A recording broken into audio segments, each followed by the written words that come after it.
Muchas gracias a todos por su presencia. Perdón porque tengo la voz un poco entrecortada por un enfriamiento nocturno. Pero bueno, creo que es importante primero hacer una reflexión sobre qué significa el trabajo parlamentario en la Cámara de Diputados o en el Senado en un momento muy crítico de nuestro país, en donde tenemos un gobierno populista, un gobierno autocrático y un gobierno que además tiene pues el control de las dos cámaras del poder parlamentario en México, tanto de la Cámara de Diputados como de Senadores. El presidente López y su partido Morena y sus partidos satélites tienen la mayoría relativa en ambas cámaras. No tienen la mayoría calificada. ¿Qué quiere decir esto? Que como tienen la mayoría relativa, pueden aprobar las leyes que quieran, pueden decidir cambiar cualquier legislación, cualquier ley y lo van a lograr, porque tienen los números, tienen la mayoría para hacerlo. Sin embargo, como no tienen la mayoría calificada son 2/3 de la Cámara. La mayoría simple o la mayoría relativa es la mitad más 1, eso sí lo tienen, pero no tienen esta mayoría calificada de 2/3. Entonces, esto significa que no pueden por sí mismos modificar la Constitución. Necesitan los votos de la oposición, de algunos de los partidos o de algunos de los legisladores de la oposición. Y como han visto, en las últimas semanas se han votado algunas cosas en las cuales el gobierno ha contado con los votos de diputados de la oposición para militarizar al país fundamentalmente, para entregarle al ejército la Guardia Nacional, algo que no sucede más que en las peores dictaduras del mundo, y también para aprobar un artículo transitorio en la Constitución que le permite al ejército llevar a cabo tareas de seguridad pública hasta el año 2028. Vale la pena reflexionar por esto, porque de la reacción de la oposición, de sus decisiones electorales, depende mucho el futuro del país. No vamos a hablar ahora del PRI, porque el PRI es esencialmente el partido que ha votado con el gobierno, a favor del gobierno en la militarización. No sabemos por qué razones, porque ustedes saben que tenemos una coalición, tenemos una alianza, el PAN, el PRI y el PRD, tanto una alianza electoral, esto es en las elecciones, como una alianza legislativa, esto es en las decisiones que se toman en ambas cámaras, en el Senado y en la Cámara de Diputados. Entonces, no es el momento ahora de especular por qué el PRI ha decidido de pronto votar con Morena y con sus aliados. ¿Qué es lo que pasó? Es motivo de otra conversación, pero lo que sí es verdad es que legislar en estas condiciones es muy complicado, es muy difícil. ¿Por qué? Porque prácticamente todo lo que promueve la oposición, todo, y que va, digamos, en contra de la ideología o de las decisiones o acciones del gobierno, es rechazado de manera sistemática. Por ejemplo, prácticamente todas las modificaciones que uno pretenda hacer en materia de cambio climático, de energía limpia, de energía renovable, de conservación de la biodiversidad, de desarrollo urbano, de transporte público, todo esto lo rechaza de manera sistemática la mayoría de Morena. Ahora, para platicarles a aquellos que no conocen mucho del trabajo parlamentario, todas las modificaciones a la ley o las nuevas leyes, primero se presentan en comisiones. El Congreso trabaja en comisiones. Hay no sé cuántas, 20 y tantas comisiones de economía, de seguridad, de defensa, de política exterior, de medio ambiente, de cambio climático, de educación, de salud, prácticamente de todo. Entonces, se presenta primero una propuesta de modificación jurídica o una nueva ley de modificación legal en una comisión, en la comisión que le corresponda al tema. Y ahí en esa comisión, que es un grupo, por decirles algo, de 20 diputados, ahí se analiza y ahí se vota. Y se vota si se aprueba o no se aprueba. Si se aprueba, entonces pasa al Pleno de la Cámara de Diputados, en donde ya votan todos los diputados a favor o en contra de esa iniciativa de ley o de esa iniciativa de cambios legales. Entonces, como ven, hay un filtro primero en la comisión y después esto ocurre, la decisión se toma en el Pleno. Y lo que pasa es que en comisiones también son mayoría los diputados del régimen, los diputados del gobierno, porque las comisiones las integran quienes dirigen la Cámara y es básicamente las mayorías. Entonces, el problema es que es muy complicado que el gobierno y sus partidos aprueben cosas que pueden significarle a la oposición pues un triunfo o un punto a favor o algo que, por ejemplo, en el caso energético, algo que vaya a favor de las energías limpias, de las energías renovables. ¿Por qué? Porque este gobierno está en contra de las energías limpias, está en contra del mercado eléctrico, está en contra de la lucha contra el calentamiento global.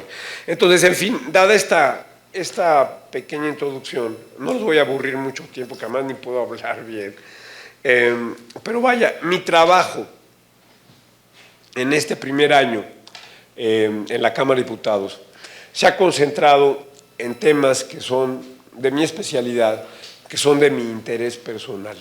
Por ejemplo, el caso de las áreas naturales protegidas, de los parques nacionales, de las reservas de la biosfera, temas de biodiversidad, temas de economía ambiental, temas de economía sustentable. Esto es una economía que pueda crecer sin destruir el medio ambiente, sin alterar el clima del planeta. Temas que tienen que ver con energía, que tienen que ver con planeación urbana, con agua, con salud, con educación. En todo esto he estado trabajando y esto se trabaja de diferentes maneras. Una, a partir de introducir iniciativas de ley en las comisiones. Yo estoy en 3 comisiones, un poco para… Cada diputado está en 3 comisiones nada más, no pueden estar en más, solo en 3. Yo estoy en la de cambio climático, en la de ciencia y tecnología y en la de economía. Entonces, mi trabajo en la Cámara se centra en actuar dentro de esas 3 comisiones. Entonces, para platicarles rápidamente, yo he introducido algunas iniciativas, por ejemplo, reformar la Constitución, el artículo 27, que el artículo 27 ustedes saben que entre otras muchas cosas trata del territorio, trata de la propiedad de la tierra en el país, trata de cómo se distribuye la propiedad de la tierra, trata de quién es el propietario de los recursos naturales, de cómo se regulan los recursos naturales, todo este tipo de cosas, entre otras muchas que dice el artículo 27.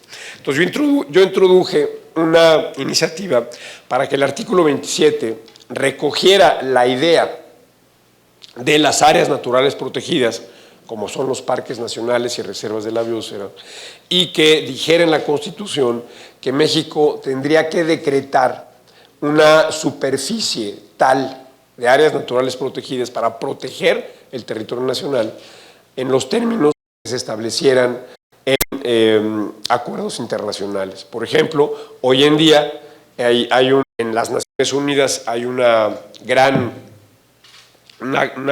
digamos, cumbre de biodiversidad, donde la idea es proteger el 30% de los océanos, porque también en el mar hay áreas naturales protegidas. Los mares también hay que protegerlos, hay que conservarlos de la pesca, de la sobreexplotación pesquera, y en tierra hay que proteger los ecosistemas de la deforestación, de la destrucción que se lleva a cabo por diversas razones. Entonces, hoy en Naciones Unidas está el objetivo de conservar el 30% de las tierras en México, el 30% de los mares, y esto para el año 2030. Esto se dice o se llama iniciativa 30-30-30. Bueno, esto la metimos a la Comisión de Puntos Constitucionales y desde luego que Morena, estamos haciendo todavía el trabajo de cabildeo, ojalá podamos convencer a los diputados del gobierno para que esto pueda ser recogido en la Constitución. ¿Y cuál es el objetivo? Conservar la biodiversidad, la flora, la fauna, conservar las cuencas hidrológicas, conservar el agua, conservar los recursos hídricos y también capturar carbono, porque ustedes saben que el calentamiento global se da por las emisiones de carbono, de CO2 a la atmósfera, por la combustión, por la quema de combustibles fósiles y por la quema de bosques y de selvas. Entonces, lo que hacen las áreas naturales protegidas es capturar de la atmósfera este CO2 y digamos que mitigar o reducir los efectos del calentamiento global. Entonces, este es uno de los temas que hemos trabajado de manera importante. Otro tiene que ver con la Armada de México. ¿Quién vigila los mares? Los mares son de todos, a diferencia de la tierra tiene propietarios. Hay personas que son dueños de la tierra, hay ejidos, hay comunidades, ustedes han oído hablar, quizás no entienden muy bien lo que es un ejido, una comunidad, pero son propiedades colectivas de la tierra. Entonces hay ejidos, hay comunidades y hay propietarios individuales. Todo el territorio nacional es propiedad privada, prácticamente todo, un porcentaje muy pequeño es propiedad pública. Y propiedad privada porque los ejidos también son privados y las comunidades también son privadas. Entonces, en tierra, la conservación depende de que se pueda convencer a los dueños de la tierra de decretar áreas naturales protegidas. En el mar es distinto. El mar no tiene dueño, el dueño es la nación del mar territorial y del mar patrimonial. Pero ahí, con quienes hay que negociar es con los pescadores, ¿sí? Porque los pescadores hacen uso de los recursos que son de todos, o sea, todos los peces y toda la fauna marina es de todos los mexicanos absolutamente. Entonces, lo que está ocurriendo es que la industria pesquera está saqueando los mares, destruyendo los ecosistemas, agotando las pesquerías y en algunos casos incluso llevando a la extinción a muchas especies. Entonces, lo que queremos, con esta modificación de la Ley Orgánica de la Armada de México, es darle a la Armada de México las facultades para que pueda vigilar el mar, para que se cree la Guardia Costera, como en todos los países civilizados hay una Guardia Costera, que es como la policía del mar, que vigila que no se pesque donde no se debe pescar, que no se saqueen los recursos naturales, que no se contamine, que no se viertan aguas contaminadas, aguas residuales de las ciudades portuarias, por ejemplo, al mar, como ocurre, por ejemplo, en Acapulco, en donde gran parte de las áreas de las aguas residuales son tiradas al mar de manera directa, de manera impune, y eso pasa en muchos lugares portuarios del país o lugares costeros. Entonces, lo que se trata con esta iniciativa es darle a la Armada de México esa capacidad de vigilancia y de actuación en áreas protegidas y en materia de pesca. Que no se pesque donde no se debe pescar, que se usen las artes de pesca adecuadas, que no se pesque de más, que se respeten los permisos, que se respete la ley, digamos. Es el Estado de Derecho en el mar lo que estamos proponiendo que haga la Armada de México. Y esto, pues en el mar territorial y patrimonial. Para que se den una idea, todo el litoral, toda la costa de México, tiene aproximadamente 13,000 kilómetros. Y si multiplicamos esos 13,000 kilómetros por el ancho del territorio marino de México, resulta que nuestro territorio marino es 1,5 veces más grande que el territorio terrestre, ¿sí? 1,5 veces más grande. Entonces, de ahí la importancia de que México tenga las capacidades, los recursos, las instituciones para poder vigilar, conservar y aplicar la ley en los mares. Un territorio inmenso, 1,5 veces el tamaño del territorio nacional terrestre. Otro tema que hemos estado trabajando es el de la minería. En gobiernos anteriores, la ley minera, perdón, la ley de derechos de minería, establecía que las empresas mineras tenían que pagar un porcentaje de sus utilidades en beneficio de los municipios mineros, ¿sí? Hay una gran mina en cualquier municipio de Zacatecas, de Jalisco, de Oaxaca, de Guanajuato, y entonces la empresa minera tenía que aportarle un porcentaje de sus utilidades a un fideicomiso que a su vez iba a dar a los municipios mineros para pagar infraestructura de salud, de agua potable, de drenaje, de escuelas, de educación o de conservación del medio ambiente, de protección del medio ambiente. Eso estaba desde el año 2013. Y este gobierno acabó con ese fideicomiso, acabó con esos recursos que iban a los municipios mineros y se los está transfiriendo todos a la Secretaría de Economía. Entonces, hemos estado trabajando también en recuperar este fideicomiso y recuperar el hecho de que las empresas contribuyan al desarrollo, a la conservación y al bienestar de los municipios mineros. Esto, acuérdense, es el tema del fondo minero. Y ahora, también parte del trabajo de un diputado, no solamente, bueno, además de hacer leyes, promover cambios a las leyes, es tratar de convencer a los demás diputados de que voten por algo, o que decidan por algo, o que lleven a cabo ciertas cosas que uno considera importantes.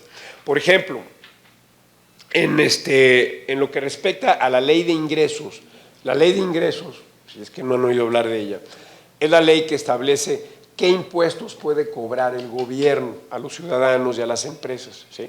Ahí en esa ley se establece, y cada año se revisa esa ley de ingresos. Bueno, entonces lo que yo he estado proponiendo, ustedes saben que hay un impuesto a la gasolina, ¿sí? La gasolina tiene un impuesto alto, cuesta 22 pesos un litro, de esos 22 pesos aproximadamente 7 u 8 pesos son un impuesto que nos cobra el gobierno por el uso de gasolina.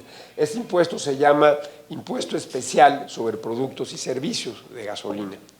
Entonces, lo que yo he tratado de hacer es que este impuesto se convierta en un impuesto ecológico, en un impuesto ambiental o en un impuesto en contra del calentamiento global, para que, y además, pueda ocuparse en buena parte en cosas que son necesarias para el desarrollo del país y necesarias para la lucha contra el calentamiento global. Por ejemplo, he propuesto que este impuesto se utilice para energía renovable, que se utilice para el transporte público. Esto es, que quienes tienen coche y que consumen gasolina y contaminan, ¿sí?, y provocan el tráfico en la ciudad, bueno, quienes tenemos coche y contaminamos y todo esto, no lo hagamos gratuitamente, sino que no le transfiramos el costo a los demás de nuestra contaminación, sino que paguemos por ello, convirtiendo no se trata de otro impuesto, sino de que este impuesto se convierta en un impuesto ecológico. ¿Y para qué? Para que este impuesto, lo que se recaude, se utilice para transporte público, para autobuses, para metro, para trenes suburbanos, para mejoramiento urbano, para áreas públicas, para espacios públicos en las ciudades, también para energía limpia, para energía renovable, para parques, para reservas, para áreas naturales protegidas.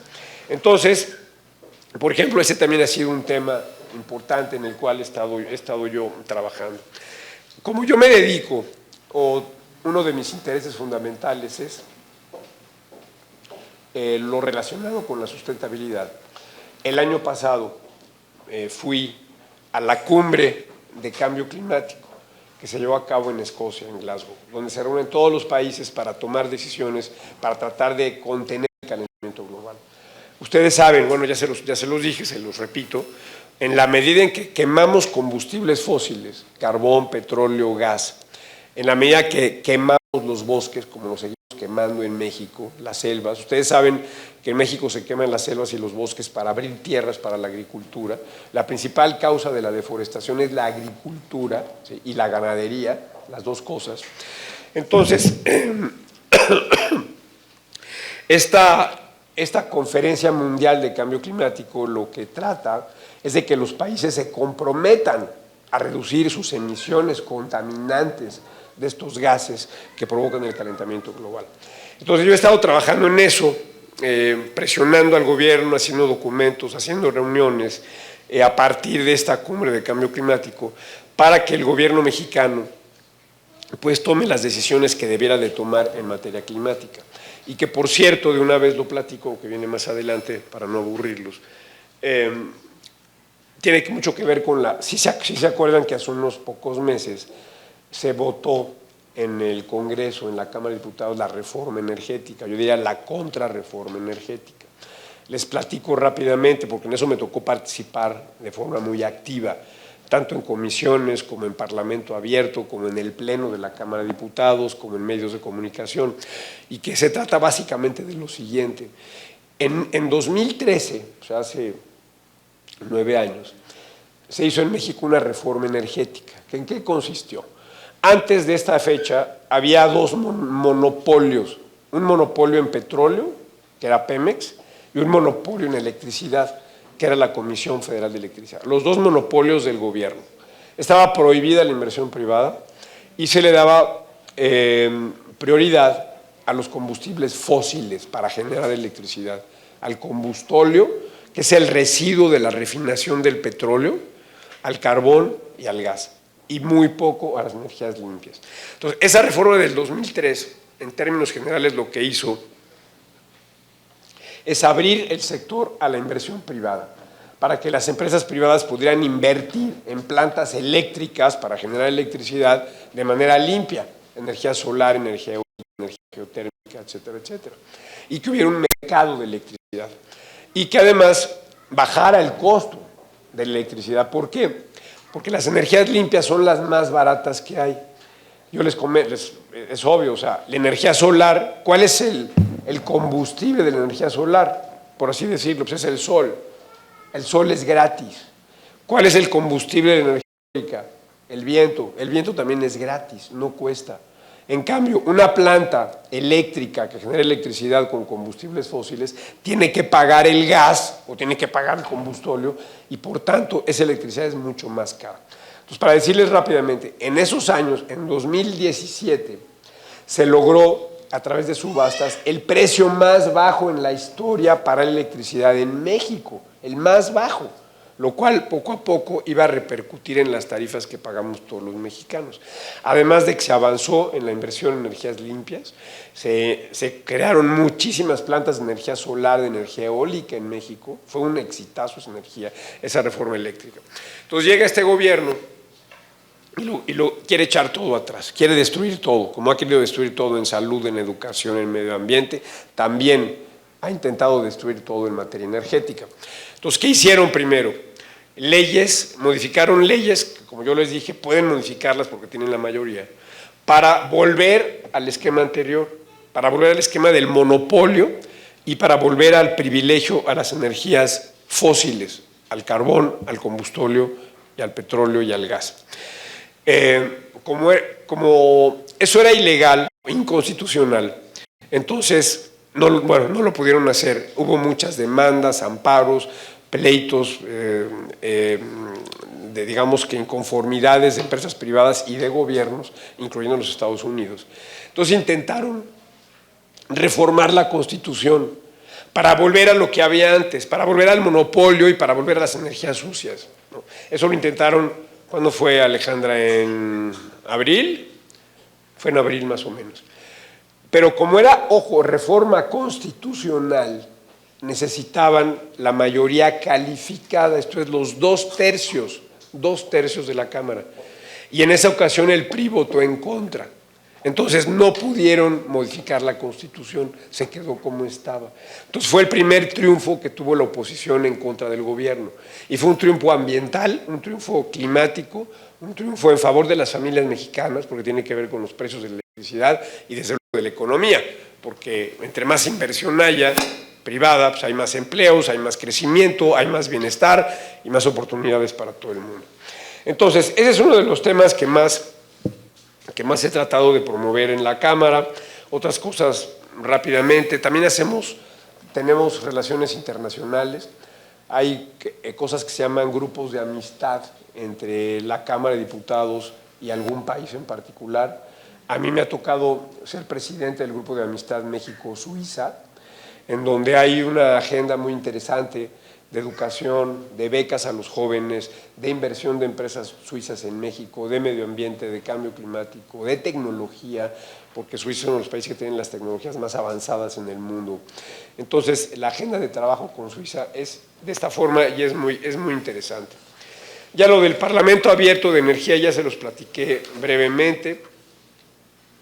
Y aparte, ya un poco para ir terminando, pues el trabajo en las comisiones es intenso. Por ejemplo, en la Comisión de Economía he promovido que se modifiquen leyes para lograr una economía sustentable, por ejemplo, para promover el uso de vehículos eléctricos en México, para crear una política industrial que promueva el uso de vehículos eléctricos, la venta.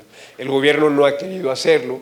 Ustedes saben que el gobierno está empeñado en la gasolina, en la refinería de Dos Bocas. El gobierno, el presidente, lo que quiere son combustibles fósiles y no le interesa y no le importa y no quiere saber que el mundo va hacia la electrificación de los coches, de los vehículos, ya los vemos casi por todas partes.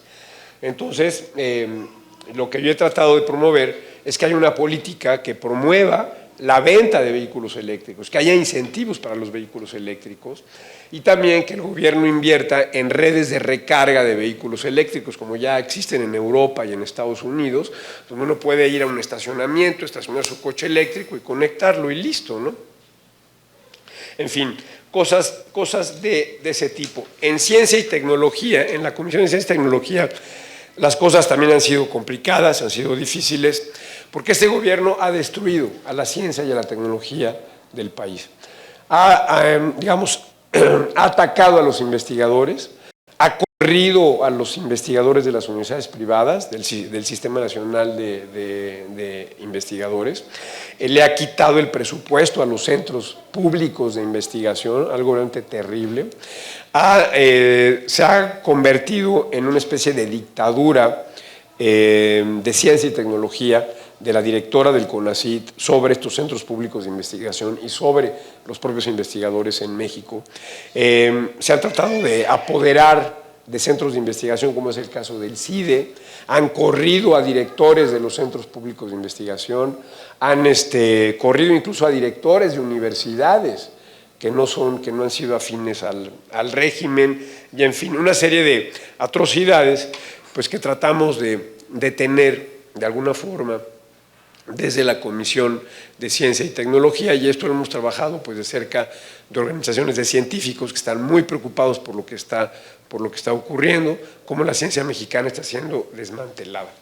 Y bueno, también estoy en la Comisión de Cambio Climático, ahí ya les he platicado más o menos de qué se trata, pero un poco para abundar algo que me parece interesante. Ahora estamos promoviendo lo siguiente. A ver, las Naciones Unidas tienen una convención internacional de cambio climático. Y esta Convención Internacional de Cambio Climático tiene un instrumento que se llama el Acuerdo de París, que se firmó en 2015, en el cual los países se comprometen a reducir sus emisiones de cierta forma al año 2030. Y esto para salvar al planeta de la catástrofe climática. Porque ustedes saben que si seguimos como vamos, el planeta no va a poder sobrevivir como lo conocemos. La ciencia nos ha estado advirtiendo todo el tiempo de las consecuencias brutales del calentamiento global, que ya las empezamos a ver desde ahora y que a finales del siglo pueden verdaderamente acabar con el mundo tal como lo conocemos. Bueno, entonces cada país se compromete a reducir sus emisiones de esta manera. Este gobierno, ¿saben lo que ha hecho? En vez de comprometerse a reducir emisiones, hizo trampa para aparentar que quiere reducir emisiones, pero en realidad no, en realidad las quiere aumentar. ¿Y por qué las quiere aumentar? Porque este gobierno está poniendo en marcha otra vez centrales eléctricas contaminantes de combustóleo, de carbón y de gas, que ya estaban cerradas, porque son del gobierno, porque son de la propia Comisión Federal de Electricidad. Entonces vamos a emitir más gases de efecto invernadero, y hemos estado trabajando en esta comisión para plantear un compromiso de México ante las Naciones Unidas que efectivamente implique la reducción de emisiones. Y para ir terminando ya, también hemos hecho cosas en Coyoacán. El trabajo de un diputado también se extiende a su propio distrito, a las zonas en las cuales fue electo. Y pues aquí hemos hecho algunas cosas interesantes. Con el apoyo de empresas privadas hemos mejorado escuelas públicas, hemos hecho obras importantes de rehabilitación, de mejoramiento del equipamiento de las empresas, de las escuelas públicas, que tienen que ver con pavimentos, que tienen que ver con iluminación, que tienen que ver con ventanas, con pintura, con reparación de aulas, con reparación de lavabos, de baños y este tipo de cosas. Y esto se ha hecho ahorita en dos escuelas, en la escuela Samuel Salgado y también en la escuela, ahí se me está yendo, ¿cuál es la otra? Centenario de Juárez. Entonces, y esto se ha hecho conjuntamente con los maestros, con los directores de las escuelas y algo muy importante, con las mamás y con los papás. O sea, las mamás y los papás se han comprometido y participan en los trabajos de rehabilitación de las escuelas. O sea, no solamente es un trabajo, es algo que es importante porque mejora la escuela, sino porque involucra a la gente, a la sociedad, a los papás y a las mamás en algo que es en beneficio de la comunidad, que es en beneficio de todos los niños y niñas que asisten a esa escuela. Entonces, es algo socialmente muy valioso, socialmente muy importante, no solamente en términos educativos. También hemos ayudado a reparar bardas vandalizadas, sobre todo en la zona histórica de Coyoacán, que estaban llenas de grafiti.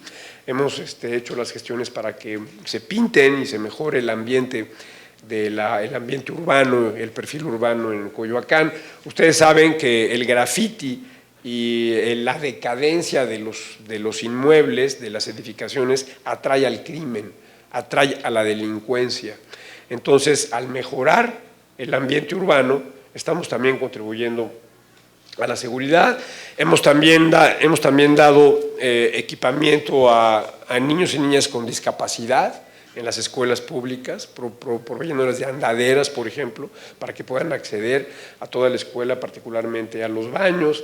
Y por último, hemos hecho algunas denuncias, con esto ahora sí ya efectivamente casi termino, hemos hecho algunas denuncias ante la Fiscalía General de la República por delitos terribles que ha cometido este gobierno. En primer lugar, por los delitos ambientales cometidos en el Tren Maya, porque han destruido la selva de Quintana Roo de una manera espantosa, pero además de manera ilegal, en contra de la ley, en contra de las normas, en contra de todo. El presidente López se ha pasado por el arco del triunfo la Constitución y las leyes.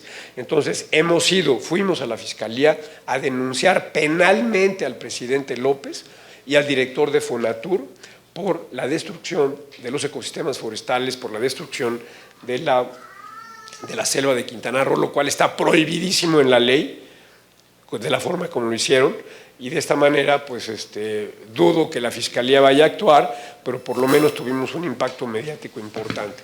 Y lo mismo hicimos con los médicos cubanos. Ustedes saben que la dictadura que hay en Cuba es una dictadura miserable.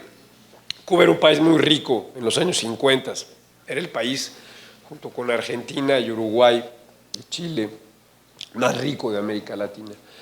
Llegó el comunismo, se estableció una dictadura comunista en Cuba y el país se empobreció. La gente vive en la miseria, casi el 20% de los cubanos se han ido a Estados Unidos y a otros países, y de las pocas cosas que tiene el régimen, la dictadura cubana para sobrevivir, es mandar médicos, disque médicos, porque ni siquiera son médicos titulados adecuadamente, a otros países y cobran por ello. Y los mandan a países que son afines ideológicamente, por ejemplo a Venezuela, a Nicaragua o a algunos países africanos. Entonces el gobierno de Venezuela le paga al gobierno cubano por esos médicos, porque son médicos esclavos. ¿Por qué son médicos esclavos? Porque no se les paga a ellos directamente, se les paga a la dictadura cubana, y a los médicos solo se les da un mínimo porcentaje, como el 5 o el 10%. ¿Saben cuánto le ha costado a México cada médico cubano? 146,000 pesos en 4 meses. 146,000 pesos. En cambio, los médicos mexicanos les pagan 8, 9, 10 mil pesos. A los pasantes, bueno, no me dejarás mentir, ¿cuánto les pagan a los pasantes, ¿no? A la gente que está en su servicio social. En cambio, a los médicos, disque médicos esclavos cubanos, les pagan una fortuna. ¿Y por qué hace esto el gobierno? Para financiar de esta manera a la dictadura comunista de Cuba, lo cual es ilegal, es aberrante, y por eso también presentamos una denuncia penal en contra del presidente López y en contra de quien resulte responsable de traer de forma ilegal ese tipo de médicos, porque además, fíjense, violan la ley de salud, porque ejercen sin tener acreditado o revalidado sus estudios, sin que tengan certificado que son médicos y que pueden trabajar en México. O sea, actúan violando la ley.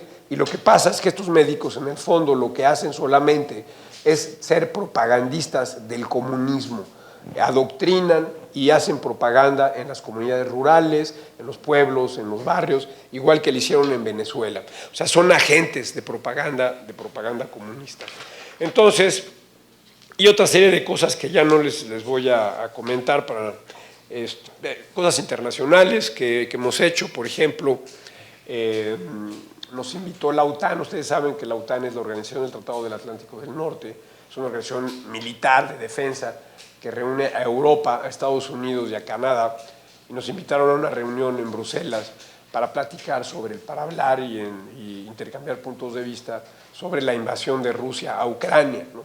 Ustedes saben que la OTAN está defendiendo a Ucrania, le entrega armas, le entrega inteligencia, le entrega sistemas de defensa de diferente tipo. Entonces, también un poco hemos estado metidos en este tema de la guerra. He defendido a Ucrania en la Cámara de Diputados, públicamente, ante los medios.